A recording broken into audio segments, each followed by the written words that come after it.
Hello mga kaibigan, magandang umaga po sa inyong lahat. Magandang araw ng linggo po sa inyong lahat. Ngayon po ay babasa tayo. And then, habang tayo ay nagbabasa, ay meron din pong paliwanagan ng konti at sharing ng konti, patutuo ng konti, pampalakas sa ating mga buhay. Ngayon po, ang naudyok po sa ating basahin ngayon ay ang Ecclesiastes o mangangaral. Kaya po nais ko pong ibigay sa inyo ang pagbasa sa araw na ito ng ating napakasinag at napakagandang araw po dito sa amin. Ngayon po ay araw po ng linggo, pero anong oras pa lang po dito sa amin? Hindi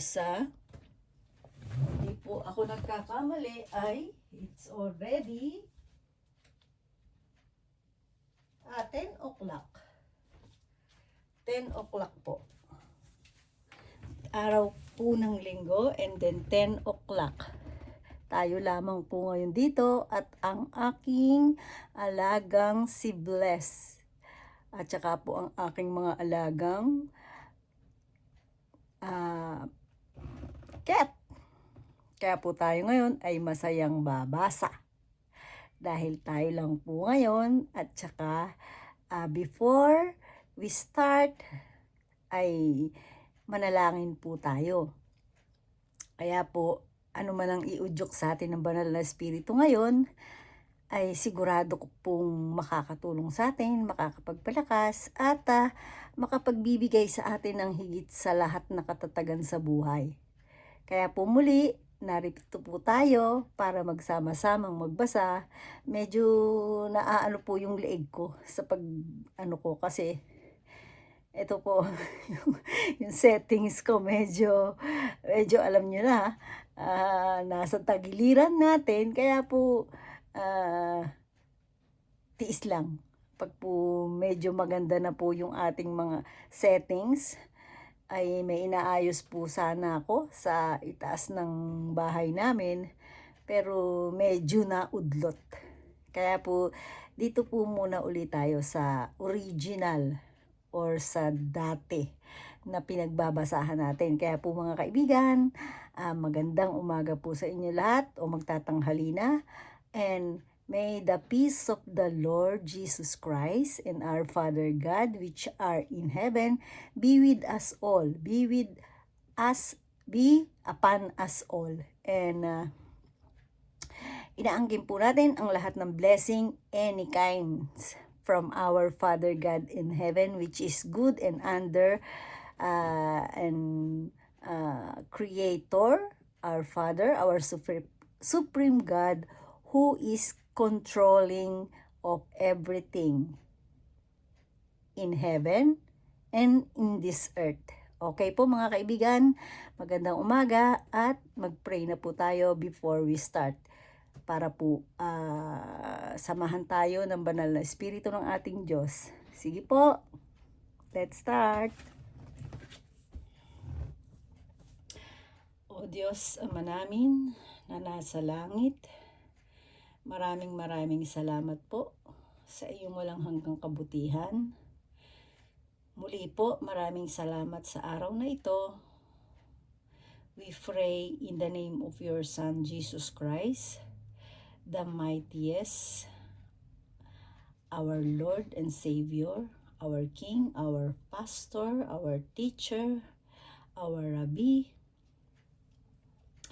ay itinataas po namin sa pamagitan niya na samahan mo po kami, O Blessed Father God Jehovah, our Yahweh El Shaddai, the mightiest, supreme God,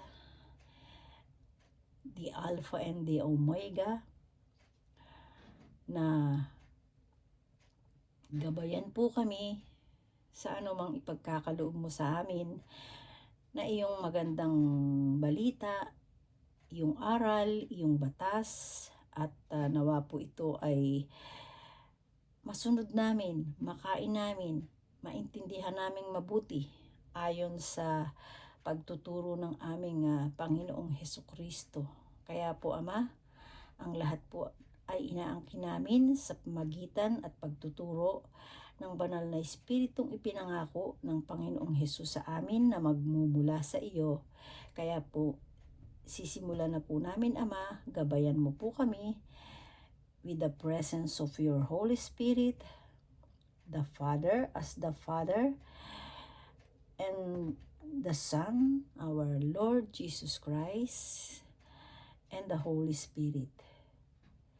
Salamat po. We give you thanks, Father God, and bless us all wherever we are, Father God. In the name of your Son, Jesus Christ, our King and our Savior. Amen and Amen. At ang lahat po ay magsabi ng Amen. Muli po, mga kaibigan, narito po ako at babasahin ko ang Ecclesiastes na kapag sa Japanese po ay Dendo Nosyo o mangangaral naman po sa Tagalog. At nalalagay po dito sa mangangaral na ang aklat ng mangangaral ay naglalaman ng mga isipan ng pilosopo, isang lalaking nagbubulay-bulay sa kaiklian ng buhay ng tao. Ayan po.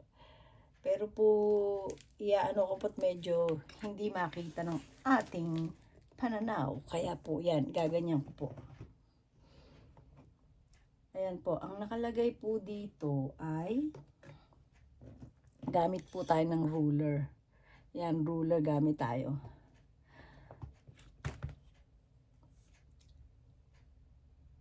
Nakalagay po dito, marami pa yata yung kuko ko. Sorry. Ba't kulay itim? Ano ba yun? Anyway, that's not the important. The important is the words of our God. Ito na po, panimula. Ang aklat ng mangangaral ay naglalaman ng isipan ng pilosopo, isang lalaking nagbubulay-bulay sa kaiklian ng buhay. Tinatalakay rin dito ang salungatan ng buhay, kawalan ng katarungan, at ang pagkabigo. Nagwawakas ito sa pagsasabing ang buhay ay walang kabuluhan. Hindi niya maunawaan ang mga paraan ng Diyos na may hawak sa buhay ng tao. Gayunman, pinapayuhan niya ang mga tao na gumawang masikhay at tamasahin ang mga kaloob ng Diyos hanggat magagawa nila. Karamihan sa iniisip ng pilosopo ay negatibo at may diwang malungkot. Subalit dahil sa katotohanang nasa Biblia, ang aklat na ito ay ipinakikitang ang pananampalatayang batay sa Biblia ay malawak, kaya may kalakip din itong kawalang pag-asa at pag-aalinlangan. Marami ang nakadarama ng kaaliwan pagkat nasasalamin nila sa aklat na ito ang kanilang sarili. Natutuklasan nila na ang Bibliyang naghahanay ng mga isipang ito ay nagbibigay rin ng pag-asa mula sa Diyos na nagkakaloob ng kahulugan ng buhay. O ayan po. Yan po ang introduction ng Ecclesiastes o mangangaral na tinatawag naman sa katagang Japanese na Dendo Nosyo. Kaya po, maiintindihan po natin, tunay naman po na ang pilosopo ay negatibo. Kasi po kaya po sinabing pilosopo, ito po yung isang nilalang na anytime na pag may sinabi ka ay siguradong hantay, o sa Tagalog, sa Japanese po kasi hantay is nega. So ibig sabihin yung hantay, yung hindi siya agree, ganun po. At ito po mga pilosopong ganito, simula nang ako po ay mag-aral ng Biblia, magbasa ng Biblia, at inudyukan ako ng banal na spirito na magsimula na ibulala sa aking bibig sa mga sitwasyong karapat-dapat. Marami po ako nang na-encounter na mga pilosopo. Iba-ibang klase. Pero may isa po akong pilosopo na nabahaginan. Ang nakakalungkot nga lang po, halos kaidaran ko din po yun. Batchmate ko pa. At the same time, kamag-anak pa, relatives pa, hindi po malayo. Ang nalulungkot ako kasi sa mga bagay na sinasabi ko ay pinipilosopo niya. At na balitaan ko na lang po na yung taong yun nawala na. So, napakalaking gulat-gulat po sa akin kasi bata pa yun eh. Napakabata pa. Siguro baka ngayon po kung estimating ko, baka nasa 10 years na rin nawawala. Kaya po, so, it means, mas bata pa siya nung nawala. Ito po ay yung taong, ang pagkakapilosopo po niya sa akin eh. Yung kay tungkol, tandang-tanda ako, yung kay John the Baptist, at sabi niya po doon ay, bakit noon ang mga tao, mga walang apelyido?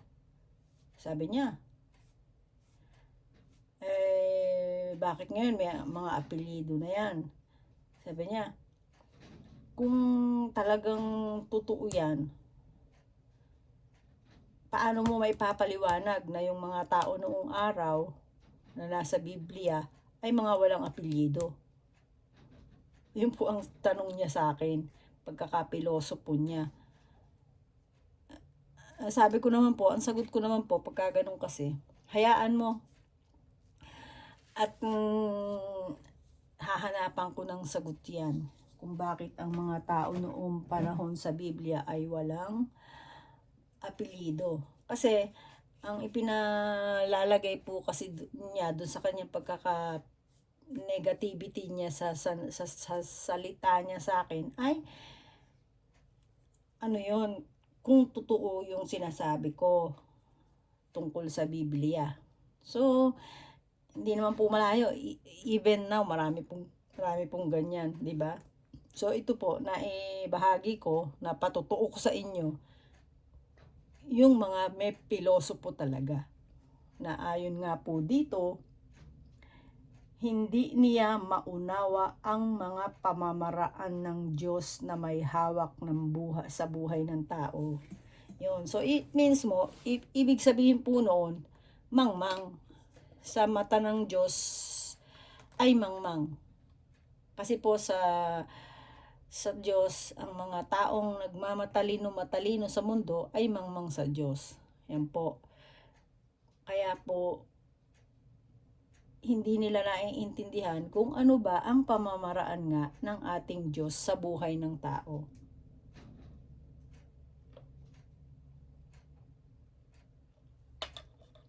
Kaya naman, nakakalungkot pag nga may mga nai-encounter akong ganyan, pero pinagpe-pray na lang po natin. Ganun naman yun eh. So, ngayon po, dito na po tayo sa unang chapter ng Ecclesiastes. Walang halaga ang lahat. Chapter 1 po tayo. Ito ang mga pangungusap ng mangangaral, ang anak ni David, na hari ng Israel. Walang kabuluhan, walang halaga ang lahat ng bagay. Magpakahirap ka man, gumawa man ng gumawa, ay wala ring mapapala. Patuloy ang pagpapalit-palit ng mga lahi, ngunit hindi nagbabago ang daigdig. Ang araw ay patuloy sa pagsikat at patuloy sa paglubog. Pabalik-balik lang sa pinanggalingan ang hangin. Ay umiihip patungong timog, papuntang hilaga, habang araw na paikot-ikot. Lahat ng tubig ay umuuwi sa dagat, ngunit di ito napupuno. Ang tubig ay bumabalik sa batis, sa pinagmulan, upang muling umagos patungong karagatan. Ang lahat ng bagay ay nakababagot. Hindi makakayang ipaliwanag, walang sawa ang paningin ng tao. Walang tigil ang kanyang pakinig. Ang naganap noon ay nangyayari ngayon. Paulit-ulit lamang ang mga pangyayari. Walang bagong pangyayari sa ibabaw ng daigdig. Ang sabi ng iba, hali kayo, ito'y bago, ngunit naganap na yaon noong di pa tayo tao. Di na maaalala ang mga nauuna at ang nangyayari ngayon ay malilimutan din sa hinaharap. O ayan po. Totoo naman po no? Yan po, chapter 1 po tayo, ang binasa natin, chapter 1, verse 1 to 11. Totoo naman po. Ang lahat po ay paulit-ulit simula pa nung una hanggang ngayon. Totoo po yung sinabi ng tao ang nagsulat po nito ay anak ni Haring David Ayan ito po yung mga karunungan dito ay pinagsama-sama na may mga pananaw ayon sa karanasan ng ating si Haring Solomon na anak ni Haring David na propeta ng Diyos at tao ng Diyos. Ayan po. Ito po'y ibinigay sa atin para din natin mapagbatayan sa mga pangyayari ngayon, sa nagdaan at noong panahon pa noon at sa darating. So meaning, totoo naman na paulit-ulit lang po At ang ating Diyos paulit-ulit din na nagpapatawad. Paulit-ulit din naman na binibigyan niya ng aral ang mga tao. Lalong-lalo na yung mga mahal niyang tao, binibigyan niya ng aral. Kung nagkakamali, binibigyan niya ng mga magiging aral sa buhay para makapag-isip kung tama ba o mali ba ang kanilang mga ginagawa sa buhay. Pero marami pong nagtatanong, bakit kung sino yung masama? Mahaba pa ang buhay. Bakit yung iba, mabubuti, namamatay agad? May mga dahilan po. As what I've said before, na may mga dahilan, may mga mabubuti na niloob na o pinahintulutan na ng Diyos na alisin sa mundo kasi baka hindi nila makaya pa yung kasamaan ng mundo. Meron naman na mabuti na nawawala hindi dahil sa kagustuhan ng Diyos, kundi dahil sa kagagawa ng masama. Ngayon, yun namang masama, may namamatay din naman agad. Yun, meron din namang masama na hindi namamatay agad. Kasi, bakit? Kasi po, yung pong mga masasama na hindi namamatay agad, binibigyan paulit-ulit na binibigyan ng Diyos ng pagkakataong makapagsisi ng kanilang mga kasalanan. Yun po yun. Ngayon, sorry na lang kung talagang hindi nila makuha yung ibinibigay ng Diyos na pagkakataon sa kanila, at patuloy pa rin sila na nagpapaalipin sa kagagawan ng masama. Kasi po, ang ating mundo po ay nasa under po tayo, ay under po ang mundo ng gawa ng masama. Ito po, hanapin natin ha. Sandali po, hanapin natin ang Apokalipsis 12:9 para maintindi po natin ha, na ang sabi po dito, Apokalipsis, ito po, Apokalipsis 12:9. Pero po, babasahin ko po siya. Apokalipsis 12, basahin ko po mula sa 7 para mas malinaw ang pagkakaintindi po natin. Kung bakit palagi kong sinasabi, bakit ganito ang mundo natin, isa lamang po ang palagi kong isinusulat or ikino-comment or ina-advise or pinapaalam. Ito pong Apocalypse 12:9. Pero uumpisahan ko po siyang basahin sa 7 para maintindihan na mabuti kung bakit napunta dito ang kampon ni Satanas sa mundo. Ayan po. Apocalypse 12:7. At sumiklab ang digmaan sa langit, si Miguel at ang mga anghel niya ay nakipagdigma sa dragon, at ang dragon at ang mga anghel nito ay nakipagdigma, pero hindi nagtagumpay ang mga ito. Ang binabanggit po dito, ang mine-mention dito ay sa langit. Sa langit po sila nakipagdigma, yung mga kampo na to ni Satanas sa mga anghel ni Miguel. Miguel ang arkanghel po yun, ang mabuting anghel. Ayan po. Pero, hindi nagtagumpay ang mga ito at wala na silang lugar pa sa langit. Kaya inihagis ang malaking dragon. Sino yung malaking dragon? Si Satanas. Ang orihinal na ahas, ang tinatawag na Diablo at Satanas, na nagliligaw sa buong mundo. Inihagis siya sa lupa at ang mga anghel niya ay inihagis na kasama niya. Ayan po, maliwanag. Kaya po, hindi nakapagtataka kung alam natin itong mismong nakasulat sa Biblia, maiintindihan natin kung bakit ganito ang mundo natin.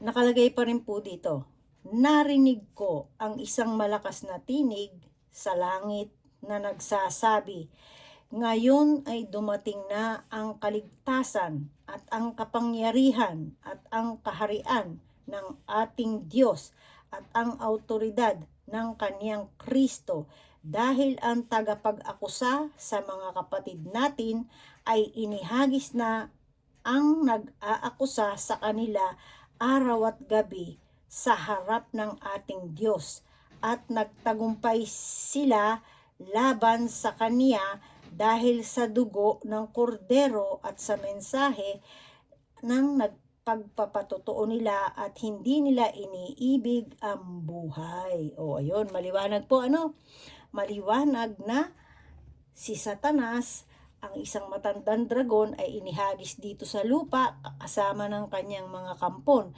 dahil nakasulat po dito maliwanag na ang gawa nito noon sa langit nung sila'y may rights pa para magpababa at magpaitaas sa langit, ay wala din pong ginagawa kung hindi linlangin ang mga anghel para labanan ng ating Diyos na buhay, ang ating nag-iisang Diyos na sumasalangit. At saka ang mga anghel po doon ay nililinlang para sumanib sa kanila. Pero dahil po sa pagtatagumpay ng ating Panginoong Hesukristo, hayun, pagtapos po ng umakyat ng ating Panginoong Hesukristo, nakipaglaban ang kanyang mga anghel dyan sa Diablo at natalo. Dahil po, ang katagumpayan po mismo ay ang sakripisyo at pagkakadanak ng dugo ng ating Panginoong Hesus, ang pagkakamatay niya sa pagpapako sa krus. Dahil po ay ito ang sinasabing kordero na siyang tumubos sa buong kalupaan sa mga kasalanan ng tao, sa pagkakaalipin ng tao sa kasalanan. Kaya po, ito po yung kapaliwanagan kung bakit ganito ang ating mundo ngayon. Dahil sino ba ang kasama natin dito na mismo na lumilin lang sa mga tao. Yan po, maliwanag na maliwanag po. Kaya po tayo ngayon ay ibinigay ko ang ating kapaliwanagan. Kapaliwanagan po, ibinigay ko po para maintindihan po natin itong ating binabasa. Ayan, kaya po, bakit sinasabing paulit-ulit? Kasi nga po, hanggang ngayon, naririto pa si Satanas at ang kanyang kampon dito sa ating mundo na binigay ng ating Diyos, binigay sa mga tao para maging panirahan, tayo magsaya. Pero dahil ginawa na itapon dito, dahil hindi na sila pwede sa langit dahil nung nagtagumpay ang ating Panginoong Hesukristo, kaya nga ayaw magtagumpay ni Satanas kung bakit niya tinukso ang Panginoong Hesukristo. Bakit ayaw niyang magtagumpay ang ating Panginoong Hesukristo? Dahil alam niya ang mangyayari sa kanila. Pero sa pagtatagumpay po ng ating Panginoong Hesukristo, ibinagsak sila sa lupa. Ngayon, dahil sa galit po ni Satanas at ng kanyang mga kampon, dito sila gumaganti sa atin sa lupa, sa mga anak ng Diyos. Kaya tunay na gumamit ang Diyos sa pamagitan ng mga banal na spirito at kasama na po ang ating Panginoong Hesukristo nang bumaba siya sa lupa, ibinigay niya lahat ang paraan kung paano tayo lalaban. Yun po. Kaya po sinabi ng Panginoong Hesukristo, di ba? Palayasin nyo sila sa buhay nyo. Pero magagawa nyo yan kapag tayo'y sumusunod mismo sa ating Diyos Ama na sumasalangit at sa mga aral na ibinigay ng ating Panginoong Hesukristo. Tanggapin natin ang ating Panginoong Hesukristo at isabuhay ang kanyang mga aral. Yun po. Kaya po, ngayon, tunay na maliwanag kung bakit tayo ganito sa mundo. Pero, baka po may magtanong, bakit ayaw tanggalin si Satanas? Kasi po, may tamang panahon po ang Diyos. Pero nasa konting panahon na lamang po. Alam din po yan ng masamang espiritu na sila ay konti na lamang ang panahon. At ito pong sistema ng panahon natin ngayon, ito po, kitang-kita na ang sinabi ng Panginoong Hesukristo kung ano-ano ang makikita ng tao sa malapit na magtapos ang mundo, sa muling pagbabalik ng Panginoong Hesukristo. Pero bago po mangyari yung kahuli-hulihang kapighatian na walang katulad, yung pong mga magtatagumpay, susunod sa batas ng Diyos, mamumuhay ng maayos, mamumuhay ng tama, na justified na buhay sa mundong ito. Walang nilalamangan, walang inaagawan, walang sinisiraan, walang ginugulo, kundi mabubuhay ng ayon sa batas ng Diyos. Kahit pasabihin mong hindi ka mayaman, basta mayaman ka sa salita ng Diyos at sa kanyang mga paalala at sa kanyang batas, nasa buhay mo, nasa puso mo, nasa isip mo, magtatagumpay ka. Kaya pagtatagumpayan po natin, kaya po tayo ngayon ay nag-aaral at nagbabasa. Ngayon po, yan po, wag niyo pong kakalimutan yung mga ibinibigay ko po sa inyo na pasulpot-sulpot na kaalaman ayon din po dito sa ating binabasa. Na sabi ko nga po, may kasamang usapan natin na pagpapatunay ko sa inyo, pag-share ko ng katotohanan, or yung pinaka-proof kung bakit ang Diyos ay buhay at tunay at ang Diyos ay laging nakamata sa atin. Yung pong sinasabi na God is everywhere, hindi po totoo yun. The eyes of God, our Father, is everywhere. Nasa lahat po ng dako ang kanyang mata. Kasi po, ang ating Diyos Ama ay nasa langit lamang. Pero marami siyang mata. Isa na ang mata ng Diyos ay ang mga taong nabubuhay ayon sa batas ng Diyos at pinapatnubayan ng banal na Espiritu ng Diyos, nakikita ng Diyos ang bawat bagay sa mundo. Yun po ang katotohanan. Kaya nga po sinabi ng Panginoong Hesukristo na padadalan tayo ng banal na Espiritu na siyang makakatulong sa atin. Yun po. At ang banal na Espiritu po na yan ang tumutulong sa atin. Kahit tayo ay manalangin na hindi natin masabi o hindi natin maipanalangin ng maayos, ng maganda, ang banal na Espiritu po ang nagtatranslate niyan at nagsasalin po niyan sa ating Diyos o nagpapaliwanag. Kaya nga po sinabi ng ating Panginoong Hesukristo na ang banal na Espiritu ay tagatulong. Ayun po. Ngayon po ako po bagong gising lang po kasi ako wala pa akong pinakain, uminom lamang po ako. Kaya nakita nyo naman, manipis pa kilay ko, di ba? O sige po, pagpatuloy na po tayo. Dito na po tayo sa chapter 1 pa rin po tayo, pero nakalagay po dito, ang karanasan ng mangangaral. Ako ang mangangaral ay naging hari ng Israel. So, ibig po sabihin, maliwanag po, Ako, ang mangangaral ay naging hari ng Israel. Sino po yan? Ito po kasi ay si Haring Solomon, anak ni Haring David, na anak niya kay Bathsheba. Ayan po. Ito po. Siniyasat ko at pinag-aralang mabuti ang lahat ng bagay sa silong ng langit. At nakita kong ang tao'y itinalaga ng Diyos sa matinding paghihirap. Nakita kong ang lahat ng gawa ng tao sa ibabaw ng lupa ay walang kabuluhan at nauuwi sa wala. Hindi na maitutuwid ang baluktot at hindi na maibibilang ang wala. Bakit po sinabi dito na hindi na maitutuwid ang baluktot at hindi pa maibibilang ang wala? Bakit po sinasabi yan?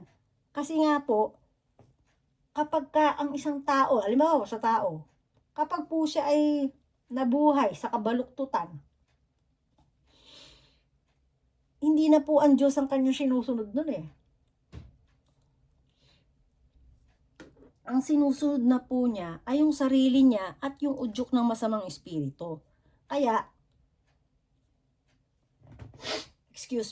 Kaya pahirapan po na maituwid pa yung baluktot. Unless, kawan siya ng Diyos, i-enlight ang puso't isipan niya, didiretso ang isip niya, liliwanag ang puso niya, magbabago ang kanyang pananaw. Kaya po, number 1 talaga na talagang prayer with fasting. Prayer without ceasing together ng fasting. Yun po, malakas po yan. At ang pagkain po, although tayo ay fasting, ang kakainin po natin ay ang salita ng Diyos. Ito na nga po, itong pinapakinggan natin, itong binabasa natin. Yan po, para tayo makalaban sa itinapon dito sa lupa. Ayan po, maliwanag po. Ano po? At hindi na maibilang ang wala. Pag wala naman, paano ba nga pong maibibilang? Wala na eh. So, napakaliwanag na pagkakasulat. Ano po? Sinabi ko sa aking sarili, ang katalinuhan ko'y higit sa sinundan kong mga hari. ng Jerusalem. Alam ko kung ano ang tunay na katalinuhan at karunungan. Pinag-aralan kong mabuti ang pagkakaiba ng karunungan at ng kamangmangan, ng katalinuhan at ng kaululan. O ayan, maliwanag po. Kasi tunay po na kung tayo nagbabasa ng Biblia o naririnig natin, si Haring Solomon po ang binigyan ng ating Diyos ng napakatalino at napakalawak na karunungan, si Haring Solomon. Dahil natuwa ang Diyos sa kanya, sa kanyang panalangin. Kasi nung naging hari si Haring Solomon, nung i-declare ng kanyang ama na si Haring Solomon ay ano po yun, buhusan ng langis at gawin ng hari. Yun po ay nung time na bedridden na o nasa bed na si Haring David, yung kanyang tatay. Ngayon ay inutos sa mga opisyal na buhusan na ng langis si Haring Solomon upang siyang maging kapalit niya bilang hari. Ngayon po, nanalangin po ang Haring Solomon kasi bata pa siya noon eh. At syempre po, pinangungunahan din po siya ng ating Diyos Ama at ginagabayan siya sa kanyang pamumuhay.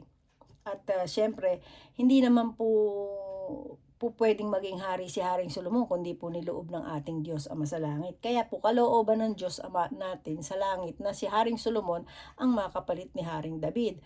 So nung nagpray po ang Haring Solomon, alam niyo po ang sabi niya, hindi po siya humihiling ng kahit ano. Basta alam niyo po ang hiniling niya, bigyan siya ng karunungan kung paano niya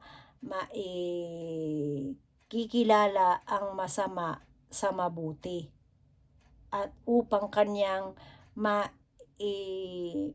mapangunahan o mapamunuan ang mga tao. Yun po.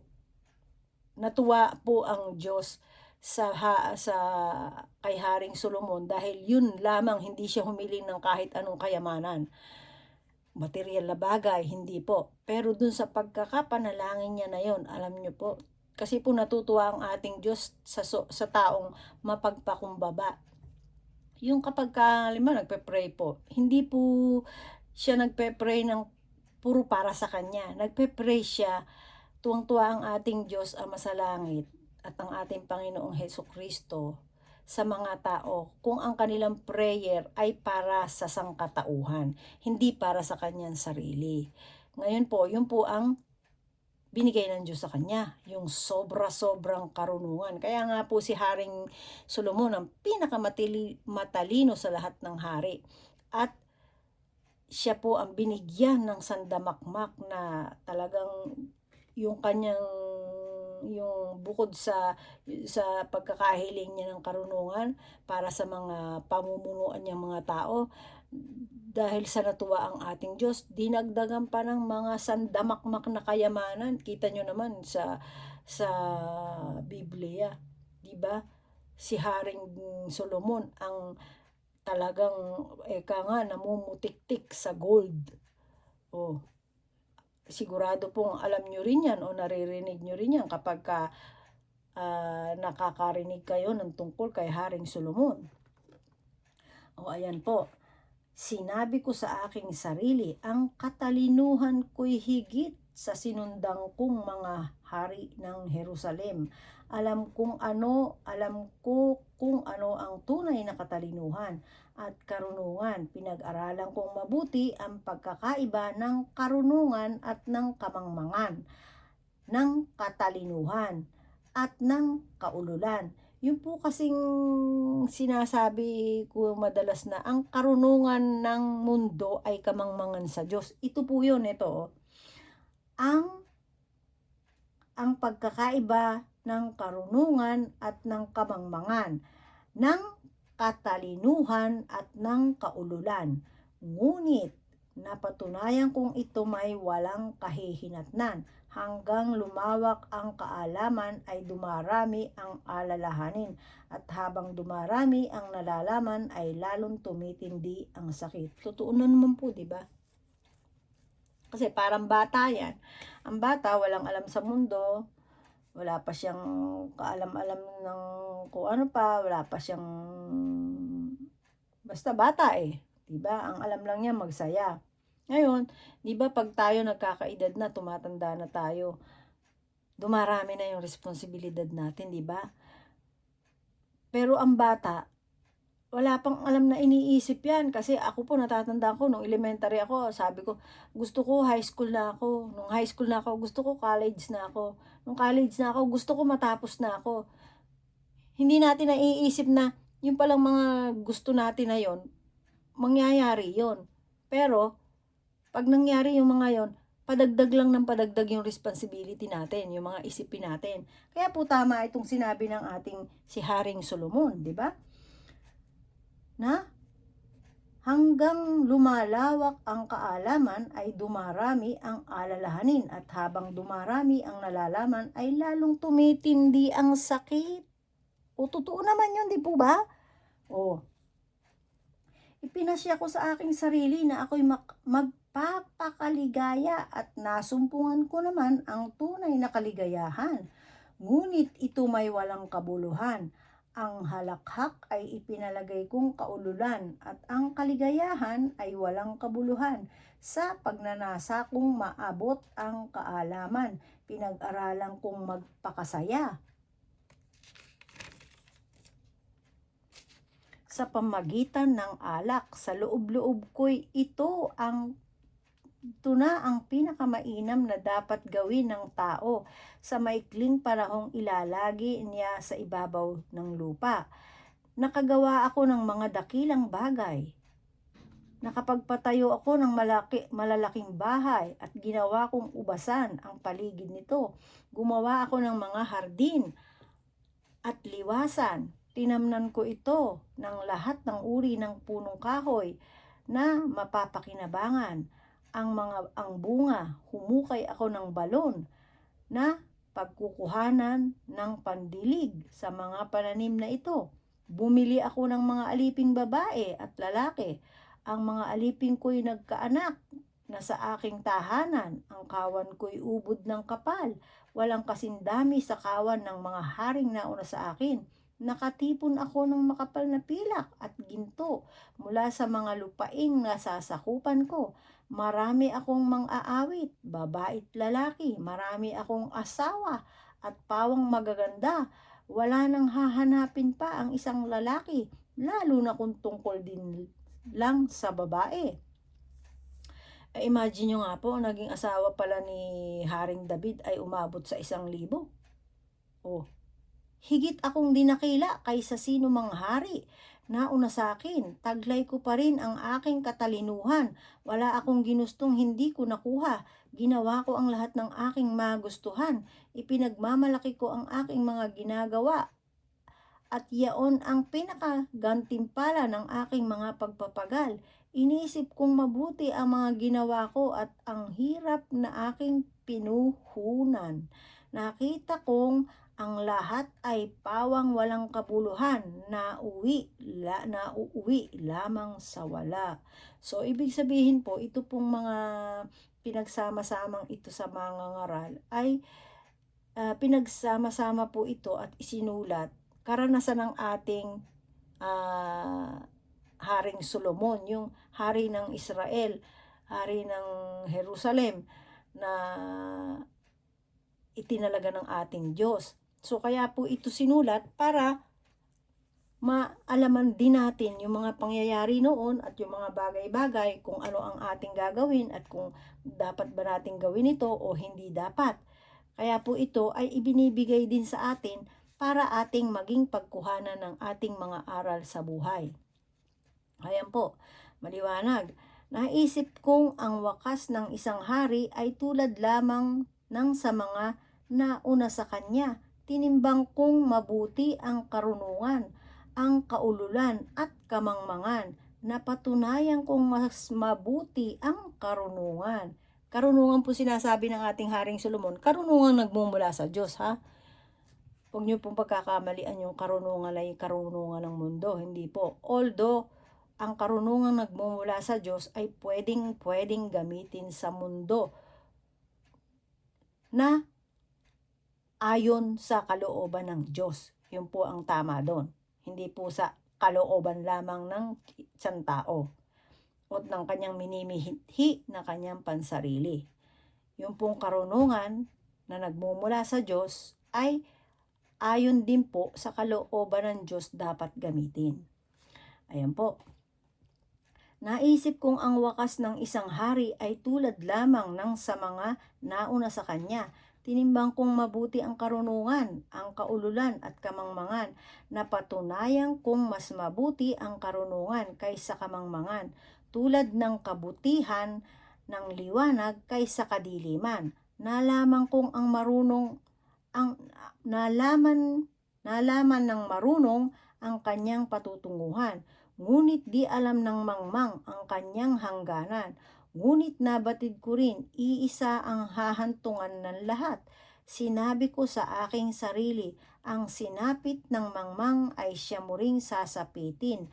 Ano nga ang napala mo sa labis na pagpapakarunong, at naisip kong wala kaunti man, pagkat kung paanong ang mangmang ay nalilimutan pagdating ng araw, gayon din ang lahat ng mamamatay, maging marunong, maging mangmang. Kaya iniisip kong wala ring halaga ang buhay, pagkat pawang kahirapan lamang ang dulot sa akin. Lahat nga ay walang kabuluhan at nauuwi sa wala. Ayan. Sa totoo lamang po kasi, ang pinupunto po dito ng kamangmangan hindi po yung mangmang na walang alam na hindi nag-aral. Hindi po yun Marami pong nag-aral, matalino, pagdating tungkol sa mundo. Kaya, ang kanilang katalinuhan ay nagagamit nila sa pangsarili lamang, hindi po para sa kapwa. Pag po ang karunungan ay ginagamit na sa pansarili, sa panglalait, sa pangmumulestya, sa pang-aapi, sa pagnanakaw, sa paninira ng kapwa, sa basta sa lahat ng kasamaan, pag ginagamit po yung karunungan, hindi na po karunungan yun. Ang tawag na po doon ay kamangmangan, kasi hindi ginagawa ng tunay na marunong yung mga bagay na ganon. Kasi po pag sinabing karunungan, yung karunungan na mabuti, karunungang nagmumula sa Diyos. Pag ikaw ay isang taong marunong, na karunungan mo nagmumula sa Diyos, ang lahat ng iisipin mo ay ang makabubuti sa kapwa mo, sa pamilya mo, sa bayan mo, sa bansa mo, hindi sa pansarili lamang. Yun po ang tunay na karunungan. Pero kapag ang karunungan mo ay ginamit mo sa pansarili mo, para kayo maman, para sa angkan mo, para sa kung saan luho mo, para sa ambisyo mo, hindi na po karunungan yun. Yun po yung sinasabi na kamangmangan. Ayan po, maliwanag po. Kaya po, ito pong ating binasa ngayon, ito na po tayo sa chapter 2. Papatapos na po natin yung natapos na po natin yung chapter 1, and then 2 papatapos na rin po tayo. Ito. Ayan, nakalagay po, chapter 2 verse 20 po tayo. Kaya nga pinagsisihan ko ang ginawa kong pagpapakahirap sa daigdig. Maliwanag Lahat ng ginawa ng tao'y pinamumuhunan niya ng karunungan, kaalaman at kakayahan. Ngunit pagdating ng araw ay maiiwan lamang sa susunod sa kanya. Ito may walang kabuluhan. Anuman ang gawin ng tao ay nagdudulot ng kabiguan at sakit sa kalooban. Anumang gawin ng tao ay nagdudulot sa kanya ng balisa at hinanakit. May mga gabi pang hindi siya makatulog sa pag-iisip. Ito man ay walang kabuluhan. Ang mabuti pa sa tao ay kumain at uminom at pagpasasaan ang kanyang pinagpaguran. Alam kong ang lahat ng ito ay kaloob ng Diyos. Kung wala ang Diyos, walang kasiyahan ang sinuman. Ang karunungan at kaligayahan ay ipinagkaloob ng Diyos sa lahat ng kinalulugdan niya.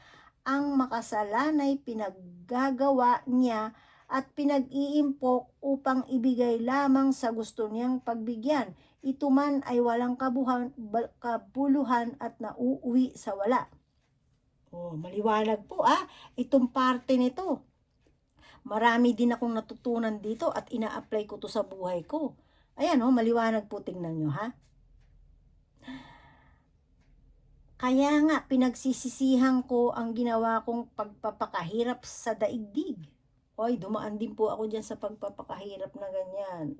Pagpapakahirap na para hindi sa akin, para sa pagbibigay sa kahit kung sinong minamahal ko, kung sinong pwedeng matulungan. Ayan po. Ang isip po kasi natin ay tulungan natin ang ating, kung sino gusto natin tulungan natin ang mahal natin sa buhay, tulungan natin ang pamilya. Ganyan po tayo. Hindi po masama yun. Pero pag sobra-sobra po, mali pala yun. Kasi nga, tayo na rin ang nagiging roots ng kanilang pagiging paralisado. Kaya po, dumadating sa punto na sumasama. Na hanap buhay tayo ng hanap buhay, bigay tayo ng bigay. Tapos, lahat ng pangangailangan nila, nakakalimutan na nila yung kanilang tunay na pagsisikap sa mga sarili nila. Ganun po yun. Kasi, lagi tayong nakatulong, lagi tayong ang pagtulong po kasi pala, nasa tamang pamamaraan din. Yan po ako, yan. Ako dito, talagang aral na aral ako dito Kasi nung mga panahong ito, kasi po binasa ko rin kita nyo naman, binasa ko to. Ito po kasi yung Biblia ko nga na sinasabi ko sa inyo, Ito po, yung nagturo din sa akin at nagbigay sa akin na, di ba marami po tayong tao na marami akong nakakausap, mga kakilala ko, na tulong sila ng tulong, lahat, tapos baliwala rin, tapos sumasama loob nila, kahit sa sa internet, sa YouTube, marami nag-abroad, mag-asawa, anong nangyari, tapos ganito, mga kamag-anak, pag-uwi, ganito. Kasi nga po, nakalagay po dito na ang tao na may karunungan, hindi mangyayari yun. Kasi, wala siyang karunungan kasi na nagmumula sa Diyos kung paano niya gagawin yung pinagpaguran niya. Kasi, akala niya makabubuti. Akala, hindi pala makabubuti. Pero mabuti ang ating Diyos kasi may mga aral tayo na naisulat na nangyari na noon na pwede nating gabay sa buhay. Kaya nga po sinasabing, mapapalad ang mga bumabasa, ang mga nakikinig ng salita ng Diyos at nagsasabuhay nito. Ayan po. Kasi ito po itong chapter 2 verse 24. Ito. Ang mabuti pa sa tao'y kumain at uminom at pagpasasaan ang kanyang pinagpaguran. Alam kong ang lahat ng ito ay kaloob ng Diyos. Kung wala ang Diyos, walang kasiyahan ang sinuman. Ang karunungan at kaligayahan ay pinagkakaloob ng Diyos sa lahat ng kinalulugdan niya. Ayun. So, ang tao pala na kinalulugdan ng Diyos ay ibinibigay niya ang tamang karunungan. So, ngayon, mag-isip-isip na po tayo kung ano ba ang sitwasyon ng buhay natin. Maiintindi na po natin na kung talagang tayo ba'y may karunungang nagmumula sa Diyos. Kung tayo ba'y kinalulugdan ng Diyos. Maliwanag po Ayan ang mabuti pa sa tao'y kumain at uminom at pagpasasaan ang kanyang pinagpaguran. Hindi naman po yung pagpapasasa na pag kumita kayo, busin mo lahat. Hindi po ganun. Parang ako po kasi ngayon, ganito Pag ako sumweldo, isang beses kakain ako sa labas. Ililibre ko yung sarili ko. Tapos, pag halimbawa, may nagugustuhan akong para sa sarili ko, halimbawa, sabihin na natin, may nagustuhan akong damit, hindi na Alahas, hindi na rin eh. Simula po ako ng sumunod sa Diyos nawalan ako ng gana sa alahas. Although nagsusuot pa rin ako, pero hindi, unlike po noon na talagang ang dami na pong nagdaan, hindi sa pagmamayabang, ang dami na pong nagdaan sa aking mga alahas na halos ipinamigay ko lang din, na isanla ko lang din.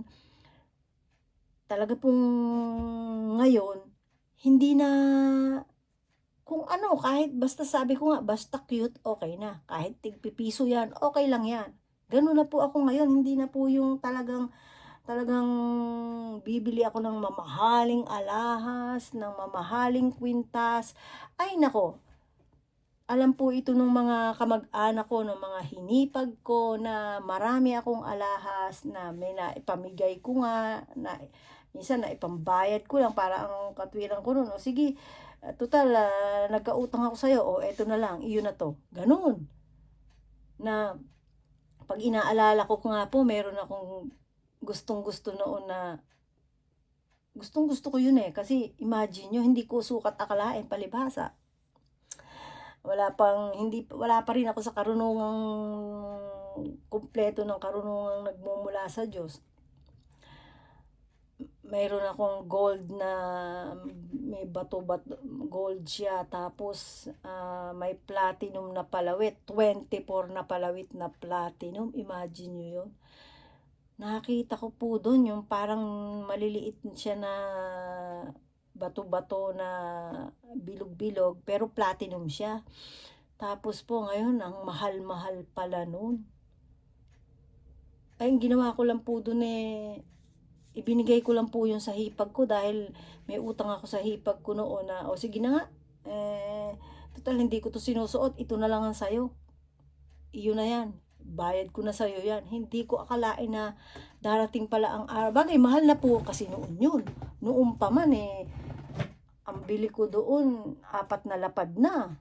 Ang anak ko 2 taon pa lang siya noon. Oh, ilang taon na po ang anak ko ngayon. Tapos ngayon nakita ko ang mahal pala ng platinum. Ang mahal ng gold. O imagine mo, sabi ko sa sarili ko, aba noon, pinambabayad ko na lang dahil hindi ko nga nasusuot. Tapos ngayon gustuhin ko man, pero nandito na po ako sumasadyos na ako kaya okay lang kung wala. Kahit gusto ko, mahal. Okay lang, ganun, parang ganun. Tsaka, hindi na po ako yung talagang dati na makigold. Ganun, hindi na. Ano na lang ako ngayon, for normal. Ganun, ano. Hindi naman po kasi noon, hindi naman ibig sabihin normal ako ngayon, abnormal noon. Abnormal po yung aking pagpapasya noon, yun. Kaya po ako, talagang gamit na gamit ko to oh. Kasi alam niyo po, ito yung isa sa nabasa ko dito Although mabubuti yung mga ginagawa ko no, na tumutulong ako, nagbibigay ako ng tulong, ganyan-ganyan, nagpapayo ako. Pero nabasa ko po ito ang makasalan ay pinagagawa niya at pinag-iimpok upang ibigay lamang sa gusto niyang pagbigyan. Ito man ay walang kabuluhan at nauuwi sa wala. So, ibig sabihin, makasalanan talaga, no? Siyempre, makasalanan talaga kasi siyempre, bakit hindi ka makasalanan? Hindi ka naman sumusunod sa Diyos kung ano yung gusto mo. Kung ano yung gusto mong gawin, ginagawa mo. Kaya, lahat po tayo naging makasalanan. Pero, magiging kasing puti daw po tayo at magiging kasing kutitap natin ang isang diamond kung tayo ay magbabalik loob sa Diyos. Yan.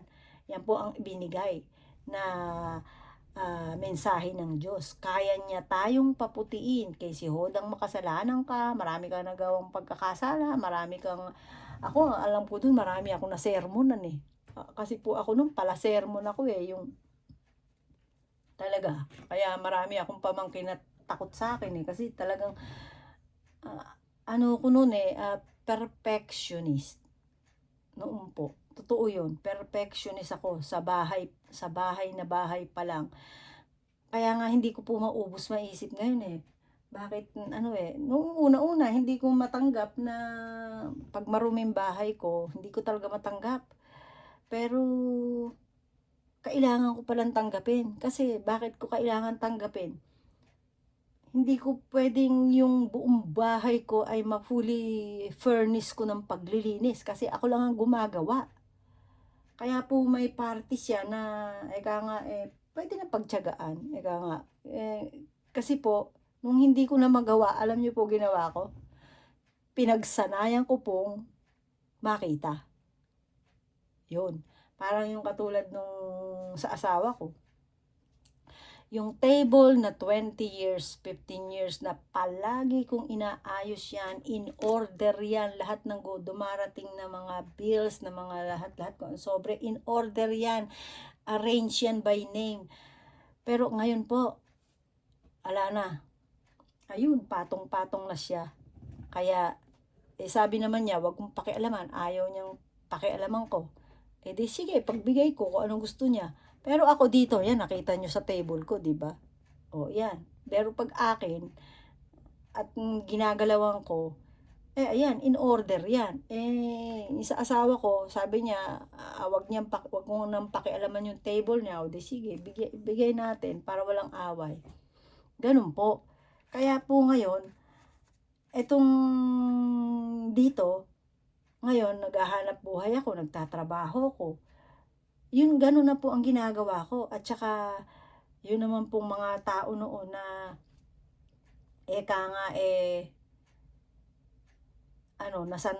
nasandalan ako. Ngayon po, dahil ako'y sumasa Diyos na, iniisip ko sa sarili ko, for the benefits of my doubts, ang sinasa puso't sinasa isip ko po, ginamit lang akong instrumento ng Diyos para sa kanila noong mga panahon na yun. Ayun po. Kasi, kapag inisip po natin na galing sa inyo, kayo tumulong, kayo na gano'n, sasama lang ang loob nyo. Huwag po nating angkinin yung ipinahintulot ng Diyos na magawa natin sa ating kapwa, sa ating pamilya, sa ating kapatid, sa ating pamangkin. Huwag po nating angkinin na tayo ang may gawa nun. Ang talaga po nun, magpakumbaba tayo, magpasalamat tayo sa Diyos, at sabihin natin, salamat po dahil ginamit mo ako bilang instrumento para sa kanila noong mga panahong sila ay nasa critical na kondisyon. Ganun po. Kasi may naitulong din naman sila sa'yo, although may naitulong ka sa kanila as financially, materially, o may naitulong naman sila in kind. Ganun naman po yun. Kaya po, ngayon po, sa karunungan po ng Diyos na pinagkaloob niya, ako po'y mayaman na ito na po ang kayamanan ko ngayon. Kaya po, ako ay natutuwa dahil kung ako po noon ay ginamit na instrumento ng ating Diyos Ama sa langit sa mga sa emosyonal, sa pinansyal, sa material na naibibigay ko noon, na tutulong ko noon. Ngayon naman po, hindi na po pera. Karunungan na pong nagmumula sa Diyos ang pwede ko na maibigay. Wala na pong pera kasi, kumbaga, wala na rin po akong kinikitang malaki. Hindi na po ako kumikita ng malaki kasi, syempre, hindi na po tayo noon, hindi na po katulad noon na malakas ka. Kahit wala kang tulog, kahit wala ka ng tulog, trabaho ka, tapos gawa ka pa rin sa bahay, tulong ka pa sa kapwa mo. Hindi na po ngayon kasi ang katawan lupa po natin, napapagod yan. Tsaka tumatanda ang katawan lupa natin. Hindi po sa lahat ng bagay tayo ay malakas. Kailangan din po natin na bigyan ng kalakasan ang ating sarili. Kailangan din po natin bigyan ng tawag dyan, kagaanan. Ganun po, tayo po ang makapagdidesisyon sa ating sarili sa tulong ng ating Diyos. Iyan po yun. Ayan po. Ayan maliwanag po yan. At saka, ito po, yung 24 na ito, pakatandaan po natin. Mula po sa 20 rin, yan. Kaya nga, pinagsisihan ko ang ginawa kong pagpapakahirap sa daigdig. Lahat ng ginawa ng tao ay pinamumuhunan niya ng karunungan, kaalaman at kakayahan. Ngunit pagdating ng araw ay maiiwan lamang sa susunod sa kanya. Yan. Totoo po yun. At pag-aaway-awayan pa. Isa po dito, yung lola ko. Yung angkan ng airpat ko, ng airmat ko. Ano po, ang nangyari, nung kami na lang ng mga kabataan ang natira. Tapos, nung nagpaparty-party na, away-away na. Ang airmat ko po, ang lolo ko, sa airmat ko, may last will and testament siya na naiwan talaga, in order talaga. Kasi yun ay may humawak yun ng isang barangay official siya. Siya ang namuno siya ng 20 years. For 20 years, almost 20 years o mismong 20 years siya lingkod sa bayan. Panahon pa po ni Marcos Sr. yun kasi picture na lamang po nakita ko sa kanila ni Marcos So, talaga pong in order yung lolo ko. At dahil nga po siya ay may kaya, hindi siya tumanggap ng sweldo niya sa gobyerno. Tumulong pa siya. Imagine nyo yun. Kaya po siya, nung siya ay nawala sa mundo, in order yung kanyang last will and testament. Pero sa parte ng airpat ko, sa lola ko, wala pong last will and testament. Yan. Pero kahit may last will and testament, kahit wala, kahit meron, ang nangyayari po, napag-aaway-awayan kasi hindi naman po lahat ng maiiwan ay sumasa Diyos o tunay na Kristiyano. Iba po kasi yung tunay na Kristiyano ng Diyos Ito po yung nakakaunawa. Ito, ng mga ganito, itong binabasa ko. Nakakaunawa po kaya sila, pagdating sa mga pag-aaway na ganyan, lumalayo na sila. Hindi na sila nakikisali. Kasi po, mismong sinasabi dito na huwag kayong mag-away-away. Dito ko rin po, kung di ako nagkakamali, dito ko rin po nabasa to sa mga ngaral Kaya po, yung mga panahon na ganon, tunay na hindi rin maganda talaga.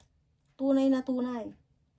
Kaya, kung tayo po talaga ay maaaral, ito pong Biblia ay binigay ng Diyos para sa atin, sa buhay natin, para tayo hindi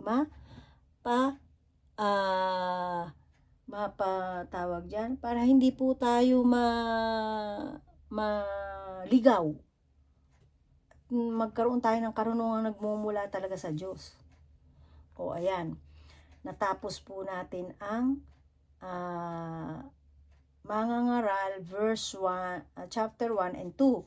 So, ito po, yung chapter 3 po, babasahin ko na rin po. Hanggang chapter 3 po, tatapusin natin. Total, maiksi-iksi lang naman siya. Ito chapter 3 and then ito po chapter 4. Iiwanan po natin sa chapter 4.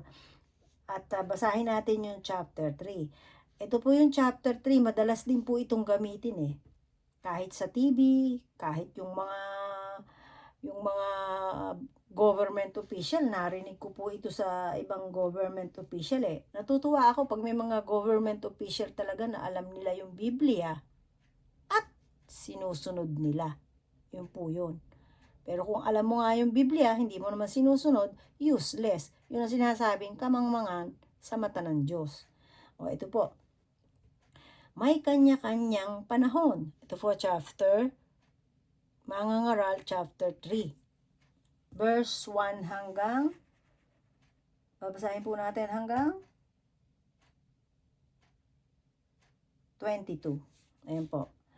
May kanya-kanyang panahon. Ang lahat ng pangyayari sa daigdig ay nagaganap sa panahong itinakda ng Diyos. O yan, maliwanag po sa panahong itinakda ng Diyos. So meaning, lahat ng bagay sa mundo ay may tamang panahon ang Diyos. So whatever happen po sa mundo natin ngayon all over the world, it is under control of the Supreme God.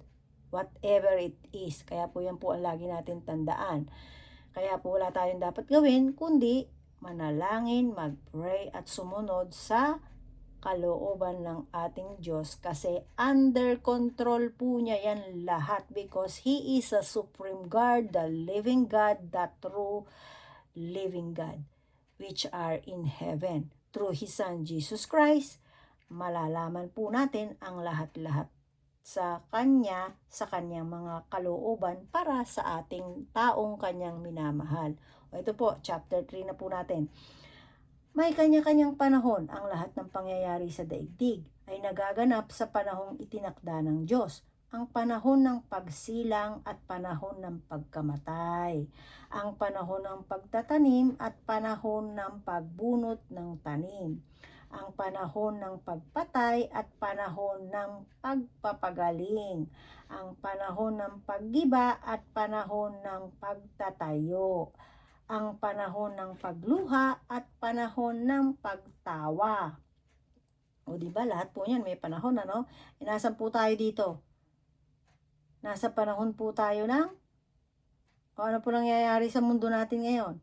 Ang panahon ng pagpatay at panahon ng pagpapagaling at panahon ng paggiba at panahon ng pagtatayo, ang panahon ng pagluha at panahon ng pagtawa, ang panahon ng pagluluksa at panahon ng pagdiriwang, ang panahon ng pagkakalat ng mga bato at panahon ng pagtitipon sa mga ito, ang panahon ng pagyayakap at panahon ng paglalayo, ang panahon ng paghahanap at panahon ng pagkawala niyon, ang panahon ng pag-iingat sa isang bagay at panahon ng pagtatapon, ang panahon ng pagpunit at panahon ng pagtahi, ang panahon ng pagtahimik at panahon ng pagsasalita, ang panahon ng pagmamahal at panahon ng pagkapuot, ang panahon ng digmaan at panahon ng kapayapaan. O yan. Mabaling po tayo dito sa panahon ng pagtahimik. Ang panahon ng pagtahimik at panahon ng pagsasalita. Kahit po sa salita ng Diyos, may nakalagay po dyan sa panahon ng pagtahimik at panahon ng pagsasalita. At depende po ito sa banal na Espiritu ng Diyos kung kailan ka magsasalita.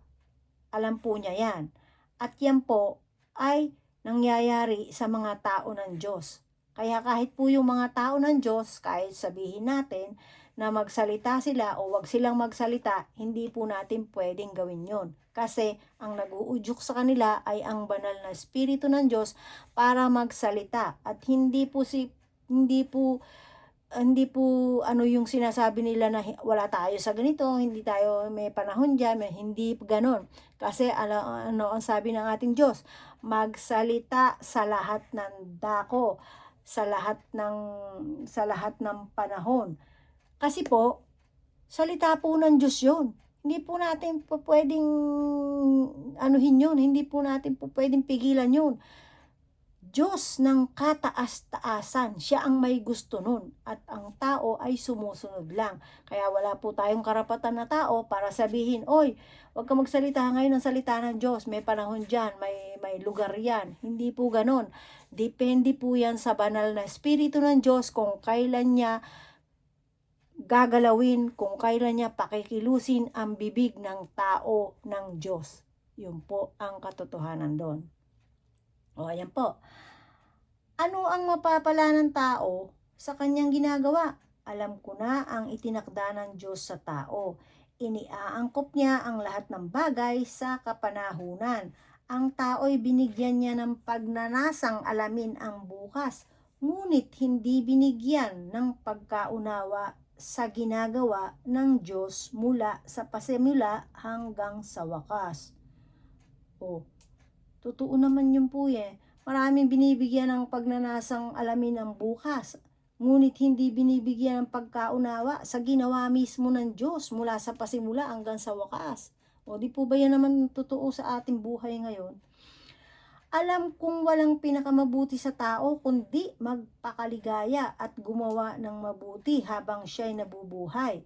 Alam ko rin ang kalooban ng Diyos na ang tao'y kumakain, umiinom at magtamasa sa bunga ng kanyang pagpapagal. Yaoy kaloob ng Diyos. Ang alam kong namamalagi ang lahat ng ginawa ng Diyos, wala nang kailangang idagdag. O yan o, yaoy kaloob ng Diyos.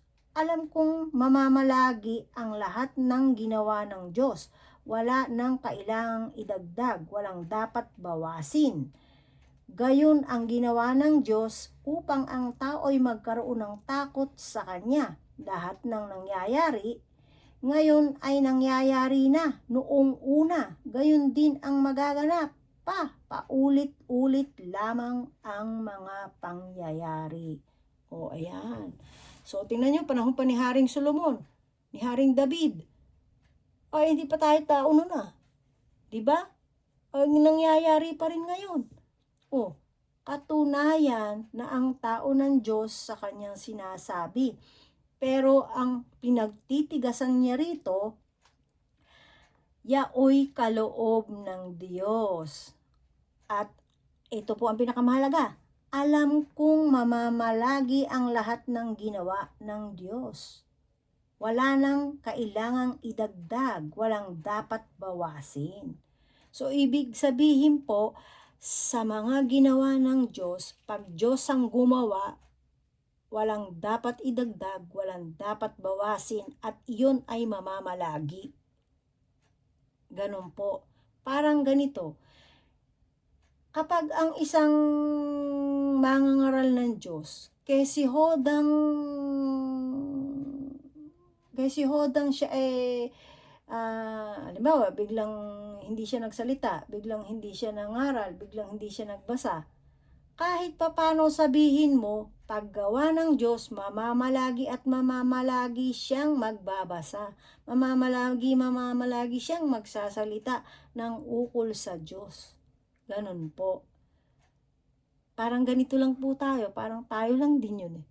Diba? Ito. Mahabang panahon yung isolation na nangyari sa akin. Maraming mga bagay-bagay ng meditation. Tapos,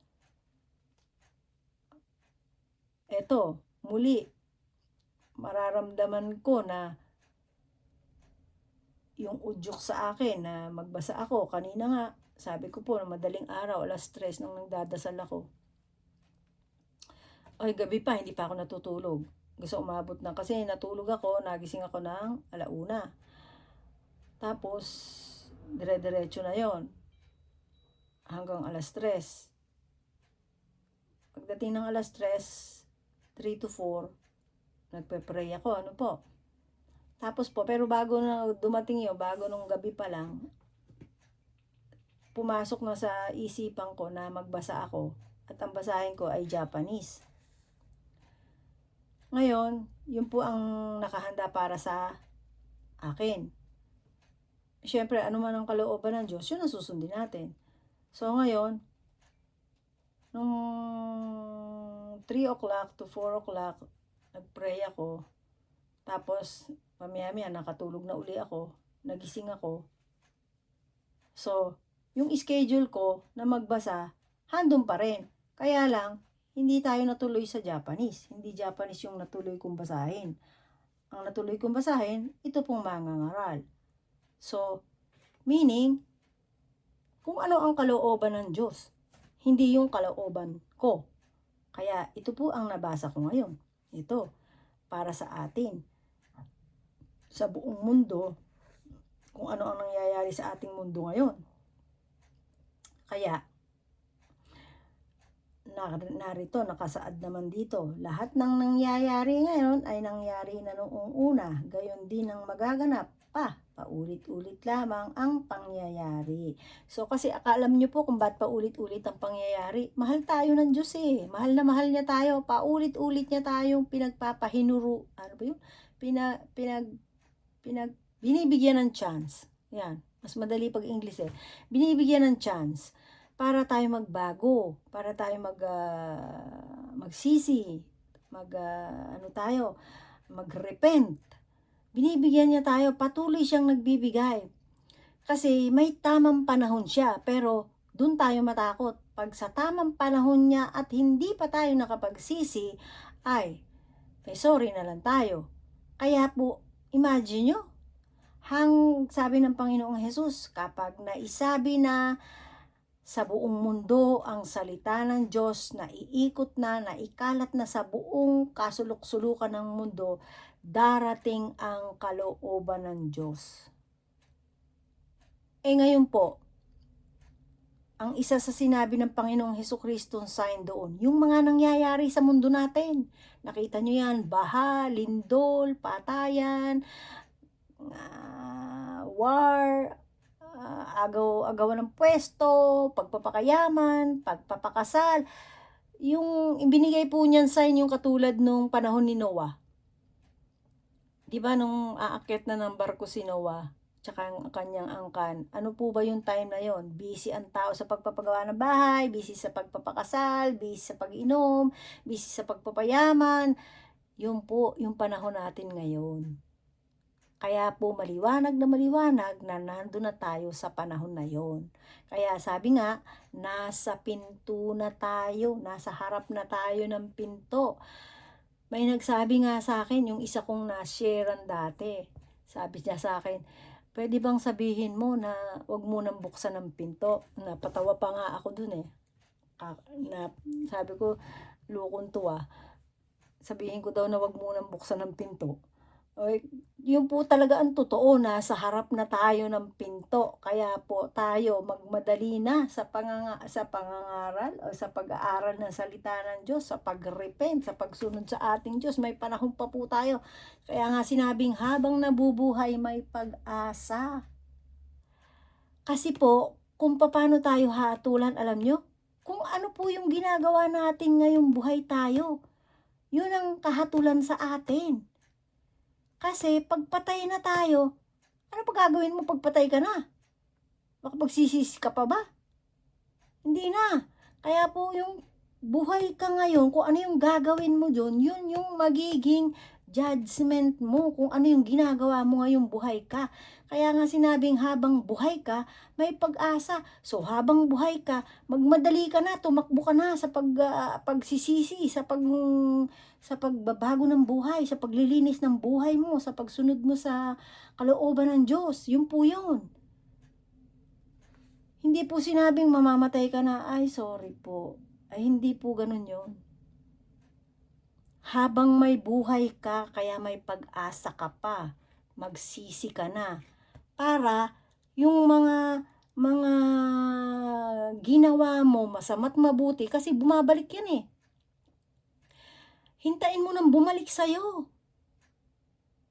Yung masamang ginawa mo, hintayin mo nang bumalik yung balik sa'yo nun. Yung mabuting ginawa mo, hintayin mo na yung bumalik sa'yo.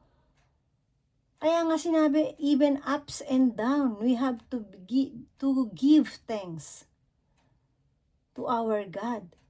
Kasi po, ibig sabihin, ibinibigay na ng Diyos yung mga ginawa natin kung tayo nagkasala sa buhay natin. Ibinigay niya yan. Hindi yan parusa. Ibinigay niya yan para pagsisihan natin, para magbago tayo, para ma-realize natin kung ano yung nagawa natin the past. Yun po yun. Maliwanag po. Ano po? Ito, dito na po tayo. Kawalan ng katarungan. Nakita ko rin sa ibabaw ng lupa na ang katarungan at pagiging matuwid ay nababahira ng kasamaan loob-loob ko'y hahatulan ng Diyos ang masama at ang mabuti, pagkat may itinakda siyang panahon para sa lahat ng bagay. Tungkol sa tao, naisip kong sila ay sinusubok ng Diyos upang ipakilalang ang tao ay tulad lamang ng mga hayop. Ang hangganan ng tao at ng hayop ay iisa, kamatayan. Iisa ang kanilang hininga. Ang tao'y wala ng kaibahan sa hayop, pare-parehong walang kabuluhan. Iisa ang kauuwian, lahat ay buhat sa alabok at sa alabok din uuwi. O, hinto po tayo dito. Although sinabi po dito na pareho lamang ang tao at ang hayop, kasi po, totoo naman, ang hayop ay mamamatay, ang tao ay mamamatay. Pupunta sila sa alabok. Pero hindi sinabing magkaparehas talaga sila. Meron po kasing karunungan dito. Kasi, ang tao kasi gawa ng Diyos, ang hayop gawa din ng Diyos. Pero, ang isip ng tao, hindi kapareha ng sa hayop. O, kung iisipin po natin ha, tayo may karunungan nagmumula sa Diyos. Kasi tayo, mas ahead tayo ang kaisipan natin sa hayop. Kasi kaya nga binigyan ng Diyos ng rights ang tao para mamahala sa hayop eh. So, doon na lang po natin i-compare yun. Ibase po natin. O, tingnan nyo naman po yung alaga ko, kung anong ginagawa. O, ayan o. Yan po, o, tingnan nyo. O, ayan o, ayan. O, ayan. Good morning. O, hindi na pala. Good afternoon na yata. O, sige. Good morning. God bless you all. Sabihin mo, bebe. O, ayan. Dumapo na siya dyan. Tapos po, ayan. Kaya po, hindi po porke sinabing ang tao naisip kung sila ay sinusubok ng Diyos upang kilalanin ng tao. Ayan, nakalagay po dyan upang kilala, tungkol sa tao, naisip kong sila ay sinusubok ng Diyos upang ipakilala ang tao ay tulad lamang ng mga hayop. Naisip po yun, naisip niya yun, pero hindi yun ang isip ng Diyos. Ano po? Kumbaga, may katulad po na mamamatay, parehong mamamatay, parehong babalik sa alabok, at pareho silang nilikha ng ating Diyos. Pero ang tao, mas ahead sa hayop, kasi nga, may isip tayo na hindi katulad ng sa hayop. Kasi, ang hayop kasi, mga mga walang alam yan sa mga kasamaan, kabutihan. Wala sila nun eh. Kumbaga, inosente pa ang mga hayop eh. Unlike po ang tao, alam niya ang masama't mabuti. O, di po ba? Isa po yun sa karunungan dito na ibig sabihin. O, ang hangganan ng tao at ang hayop ay iisa. O, yan, kamatayan. Iisa ang kanilang hininga. Ang tao'y wala ng kaibahan sa hayop. Pare-parehong walang kabuluhan. Iisa ang puno kaunawaan. Ito po, dito sa parte na to, ang tao'y wala ng kaibahan sa hayop. Ito po, pagdating po sa ganito, ito po yung mga tao na kapag hindi na nila alam na ang ginagawa nila ay masama sa kapwa nila, pareho na nga rin sila ng hayop. Ayun po, hindi nila alam kung ano ang kaibahan nila sa hayop at sa tao. Kasi kung ang ginawa nila sa kapwa nila ay kasamaan, puro pagpatay, puro pagnanakaw, puro pagpapahirap, wala na nga silang pinagkaiba sa hayop kasi hindi na sila tao noon. Hindi nila ginagamit yung nakakatawa naman ako dito sa aking alaga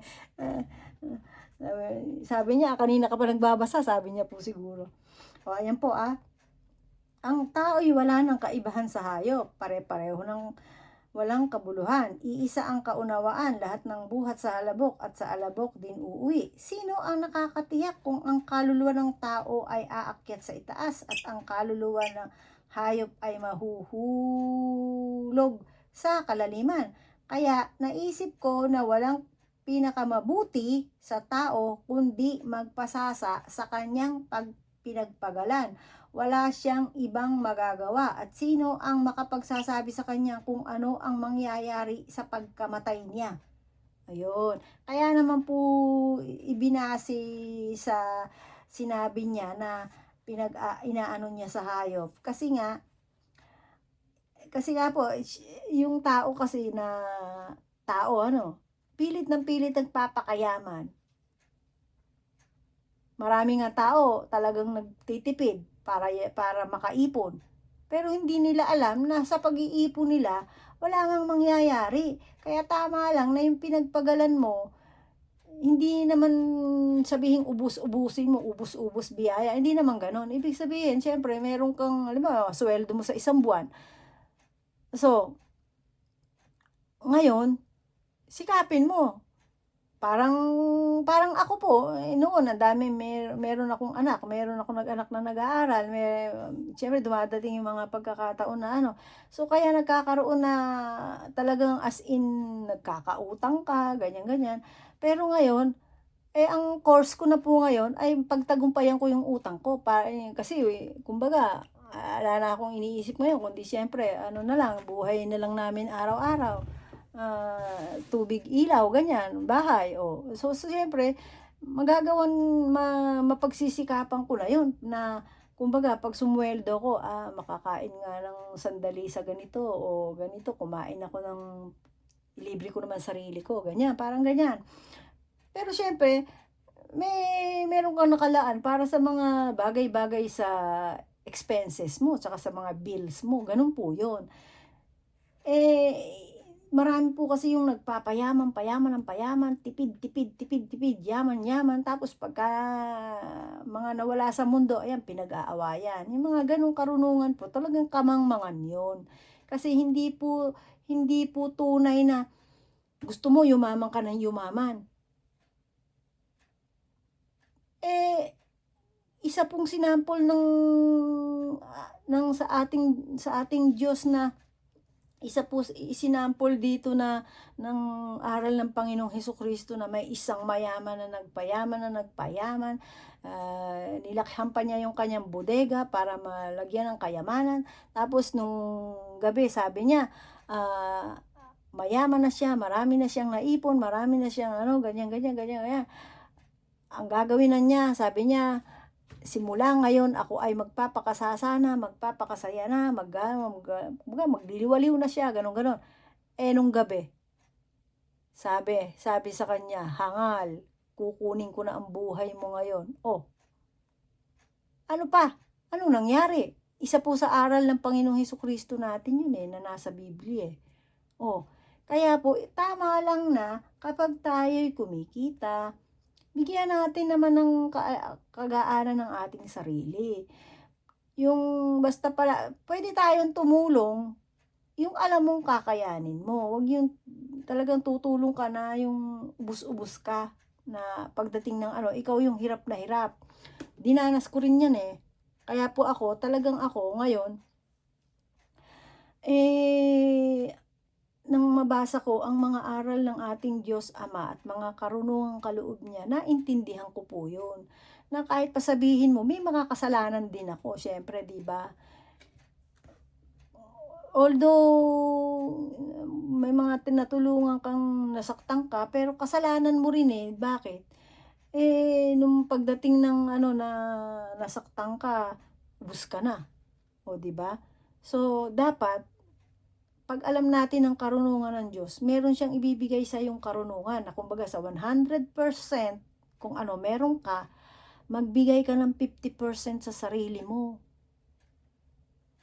Wag mo kakalimutan yung sarili mo kasi ikaw din ang tutulong sa sarili mo. Kung may anak ka na mabuting anak, tutulungan ka. Kung may kamag-anak kang mabuti, tutulungan ka. Paano kung wala?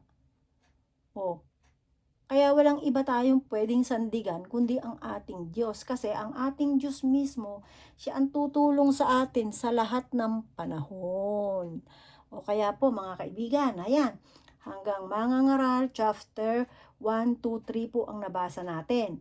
And by next time, sa 4 naman po tayo. Iniisa-isa ko po kasi yung chapter ng ating Biblia para meron na po akong susundan just in case na udyukan tayo ng banal na espiritu o magbasa ka. Ngayon, sabi nga, di meron na po tayong, kumbaga, meron na po tayong mga playlist na paglalagyan. i-input po natin yung playlist natin, o mga ngaral, o doon na po natin ilalagay, in order na po na kung ano yung nabasa natin, yung ano yung nagawa natin. So, meron na tayong susundan. Kaya po mga ka-subscriber, mga kaibigan, kapatid, kamag-anak, kakilala, just in case gusto nyo makinig, o ayan, pipindutin nyo lang po yung playlist at mamili kayo dyan kung saan yung may usapan tayo dyan. At yan, kasama ko pa, may extra. O yan, tignan nyo nga. O di ba? Ayan ang libangan ko po ngayon. O sige po, mag-pray na po tayo. Maraming salamat po muli sa inyong pakikinig at sa inyong pagsama. At patuloy lang po tayo. At wala po tayong tunay na pwedeng sandigan kung hindi ang ating Diyos na hindi nakikita. Ang ating Diyos ay Espiritu. Kaya sinasabi niya po na siya'y sambahin natin sa Espiritu at katotohanan. Ano po ba yung sinasabing, ito pinakamahalagang ano po sa pagtatapos natin, ano po ba yung sinasabing sambahin natin siya sa Espiritu at katotohanan?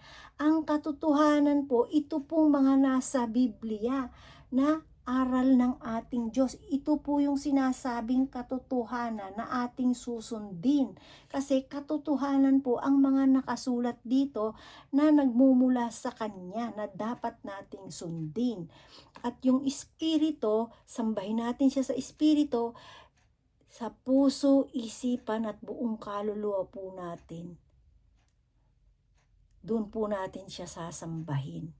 At kung tayo mananalangin, yung tayo lang, walang kung sino-sinong tao, kundi siya lang ang ating kasama. Although may kasama tayo, ayan, ayan.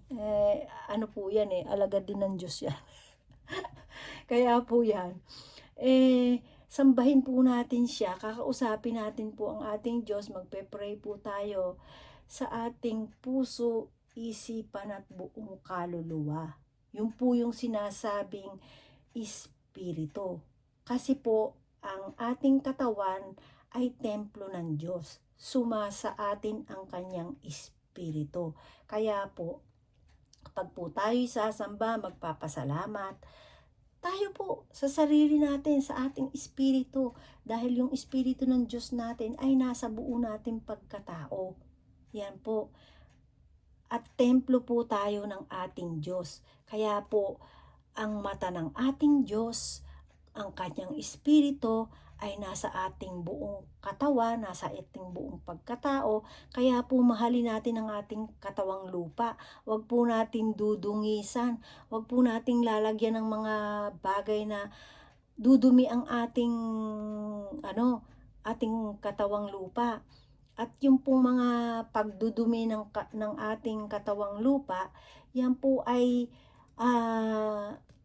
nasa mga gawa ng ating mata, bibig, kilos, gawa. Yan po, nangyayari po. Ano po yung mga sample na yun? Yung po yung pag-iisip ng masama sa kapwa, yung paninirang puri, yung mga pagbibigay ng mga bagay na mag-aaway yung isa o dalawang tao, yung mga bagay-bagay na maninira ka para ikay mapabuti. Yun, yung mga dumudumi ang ating katawan, ang ating kaluluwa. Yun po yun, yung mga sample po para wag po natin madumihan ang ating kaluluwa. Iwasan po natin yung mga bagay na pang laman.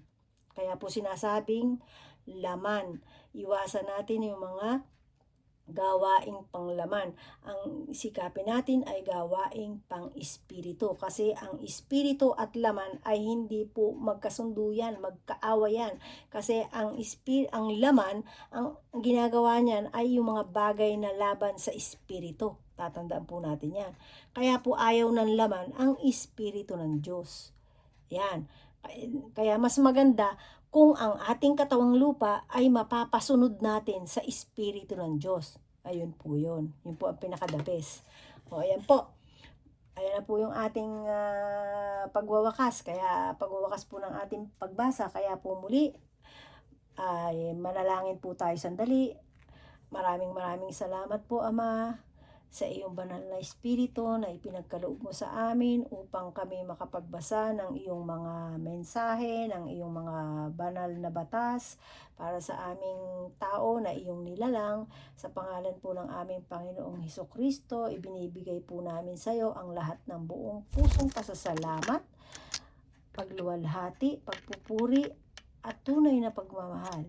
Ikaw na aming Diyos Ama na sumasalangit, ang aming Diyos na Jehovah, our Father God, our Yahweh El Shaddai in Hebrew, at ang aming Diyos Ama sa langit in Tagalog, and our Father God in heaven in English, at Jehovah in English. Maraming salamat po, Ama. Muli, pagpalain mo po nawa kaming lahat at naway maisabuhay namin at madala namin sa aming buhay sa araw-araw upang kami maging matatag sa pagharap sa buhay na ipagkakaloob mo sa amin at ipahihintulot sa aming buhay sa araw-araw na ipagkakaloob mo pa sa amin. Maraming salamat po. Ang lahat po ng papuri, pasasalamat, pagluwalhati, pagsamba at pagmamahal ay tanging sa iyo lamang namin ibinibigay.